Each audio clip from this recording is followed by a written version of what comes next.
மீட்பு பணி ஒரு புறம் துரித கதியில் நடைபெற்று கொண்டிருக்கிறது. இன்னும் அரை மணி நேரம் 1 மணி நேரத்தில் அந்த வழித்தடத்தில் ரயில்கள் வழக்கம் போல இயங்கும் அப்படின்னு நம்ம எதிர்பார்க்கலாம்.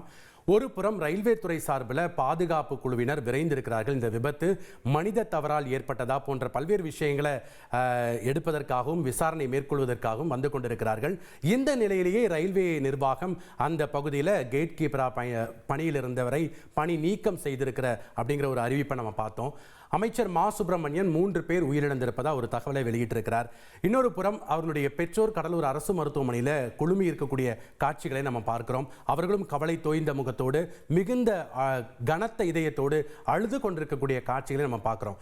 ஒட்டுமொத்தமாக இன்றைய தினம் காலை 7:45 மணி அளவில் கடலூர் செம்மங்குப்பம் பகுதியிலும் கடலூர் அரசு மருத்துவமனை பகுதியிலும் மிகுந்த பரபரப்பு நிறைஞ்சு காணப்படுது.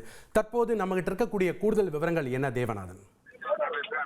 அதாவது இப்ப பார்த்தோம் அப்படின்னா முழுவீச்சில் ரயில்வே போலீசார் மற்றும் ரயில்வே துறை அதிகாரிகள் வந்து விபத்திற்கான காரணம் என்ன என்பது குறித்து தான் தற்போது விசாரணை வந்து பண்ணிட்டு இருக்காங்க.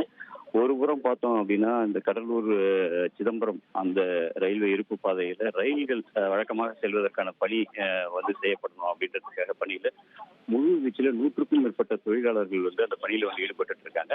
கிட்டத்தட்ட ஒரு 200 மீட்டர் அளவுக்கு பார்த்தோம் அப்படின்னா அந்த மின்சார ஒயர், அந்த எலக்ட்ரிக்கல் ட்ரெயின் போறதுக்கான மின்சார ஒயர் வந்து துண்டிக்கப்பட்டிருக்கு.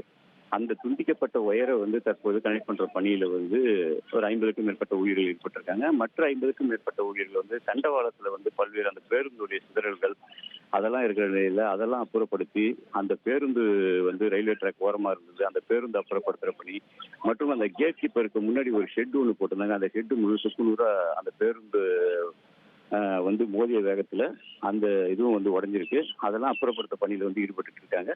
இந்த பணிகள் வந்து விரைவில் முடிவடைந்து, அதாவது இன்னொரு 1 மணி நேரம் to 2 மணி நேரத்துக்குள்ளார அந்த பணிகள் வந்து முழு அளவில் நிறைவடைஞ்சிடும். நிறைவடைந்த பிறகு முதலில் இந்த பாதையில ரயில்கள் செல்வதற்கான பணிகள் வந்து மேற்கொள்ளப்படும். அதே நேரத்துல பார்த்தோம் அப்படின்னா விசாரணை ஒரு பக்கம் வந்து போயிட்டு இருக்கு. இங்க கடலூர் போலீசார், கடலூர் துறைமுகம் போலீசார் வந்து இந்த பகுதியில் விசாரணை மேற்கொண்டுட்டு இருக்காங்க. ரயில்வே துறை உயர் அதிகாரிகளும் விசாரணை மேற்கொண்டுட்டு இருக்காங்க. இந்த விசாரணை நடைபெறும் பகுதியில பார்த்தோம் அப்படின்னா 100க்கும் மேற்பட்ட மக்கள் வந்து குவிந்து இருக்கிறதால அவர்கள் வந்து முழுவதும் அப்புறப்படுத்த பணியில வந்து ஈடுபட்டிருக்காங்க. அதாவது இந்த வேன்ல வந்து 4 குழந்தைகள் மற்றும் ஒரு ஓட்டுநர் 5 பேர் வந்து வந்திருக்கிறாங்க. அவர்களை வந்து இந்த ஆக்சிடென்ட் நடந்த உடனே அந்த கிராமத்தை சேர்ந்த அண்ணாதுரைன்றவர் வந்து காப்பாற்றுவதற்காக வேகமா வர்றாரு. அவரை பார்த்தோம் அப்படின்னா அந்த மின்சார ஒயர் வந்து அறுந்து வந்ததுல அவர் வந்து மின்சாரம் தாக்கி தூக்கி வீசப்பட்டு அவரும் காயமடைஞ்சிருக்காரு. மொத்தம் 6 பேர்ல வந்து 2, ஒரு மாணவன் ஒரு மாணவி மட்டும் உயிரிழந்த நிலையில மற்ற 4 பேருக்கும் தான் வந்து தற்போது அரசு மருத்துவமனையில சிகிச்சை அளிக்கப்பட்டிருக்கு. ஒரு குழந்தை பார்த்தோம் அப்படின்னா மேல் சிகிச்சைக்காக வந்து கொண்டுட்டு போயிருக்காங்க. இந்த நிலை தான் தற்போது நீடிக்கிற நிலையில இந்த பகுதியில மேலும் ரயில்வே பாதுகாப்பு உயரதிகாரிகள் வந்து வரதுக்கான வாய்ப்புகள் இருப்பதாக தெரிவிக்கப்படுகிறது.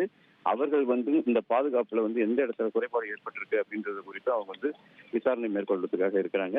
இந்த கேட் கீப்பர், அதாவது இந்த சம்பவத்திற்கு கேட்டை மூடாமல் இருந்த கேட் கீப்பர் பார்த்தோம் அப்படின்னா இன்னமும் அவருடைய அறையிலே பாதுகாப்பாக அவர் வந்து வச்சிருக்காங்க. ஏன்னா காலையில அவர் வந்து பொதுமக்கள் தாக்கிய நிலையில தற்போது அவர் வந்து விசாரணைக்கு உட்படுத்தப்பட்டிருக்காரு. அவர்கிட்ட ரயில்வே போலீசார் வந்து விசாரணை மேற்கொண்டுட்டு இருக்காங்க.